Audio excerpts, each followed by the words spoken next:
తెలంగాణ పోరు కెరటం పద్మశాలి ముద్దుబిడ్డ ఉద్యమకారుడు సిపిఐ నాయకుడు తెలంగాణ టైగర్ నల్ల నరసింహులు వర్ధంతి వేడుకలను హనుమకొండలో ఘనంగా నిర్వహించారు. నల్ల నరసింహులు 33వ వర్ధంతిని పురస్కరించుకుని హనుమకొండలోని ఎర్రగట్టు గుట్ట వద్ద తెలంగాణ ప్రాంత అఖిల భారత పద్మశాలి సంఘం హనుమకొండ జిల్లా ఆధ్వర్యంలో ఘనంగా వేడుకలు నిర్వహించారు. ఈ సందర్భంగా నల్ల నరసింహులు చిత్రపటానికి పూలమాలలు వేసి నివాళులర్పించి మార్కండే నినాదాలతో హోరెత్తించారు పద్మశాలుడు. ఈ సందర్భంగా ఆయన జాతికి చేసిన సేవలను కొనియాడారు. ఈ కార్యక్రమంలో జిల్లా అధ్యక్షులు బచ్చు ఆనందం, పరపతి సంఘాల కన్వీనర్ వైద్యం రాజగోపాల్, రాష్ట్ర నాయకులు తౌటం రవీందర్, మీడియా కోఆర్డినేటర్ పులికంటి రాజేందర్, ఉపాధ్యక్షులు నల్ల సత్యనారాయణ, కోశాధికారి సత్కూరి సంతోష్, విడిపు ప్రతాప్, నరేందర్, పద్మశాలి కుల బాంధవులు పాల్గొన్నారు.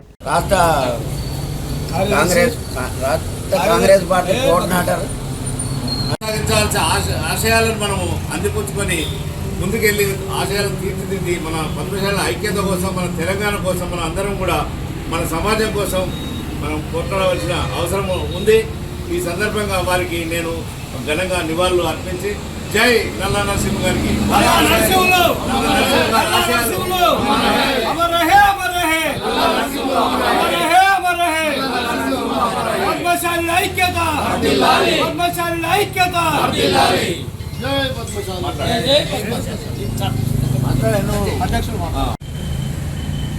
మూడు సార్లు జైలు శిక్ష పడి ఉరి శిక్ష పడింది. జైలు శిక్ష కాకుండా ఉరి శిక్ష పడ్డా కూడా జైలు నుంచి తప్పించుకొని నిరోధితంగా పోరాడి తెలంగాణ విముక్తి కోసం పోరాడిన వ్యక్తి నల్ల నరసింహులు.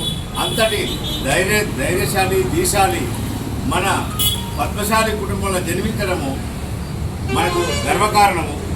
ఆయన ఎన్నోసార్లు జైలుకు వెళ్ళిన ఆయన విముక్తి బంధాలు వీడకుండా సిపిఐ పార్టీలో కొనసాగుతూ చాలా ధైర్యంగా తెలంగాణ విముక్తి కోసం పోరాడిన వ్యక్తి కాబట్టి అతనికి మన పద్మశాల పక్షాన, హన్మకొండ జిల్లా పద్మశాలి పక్షాన కూడా వారికి నివాళులు ఈరోజు అర్పించడం జరిగింది.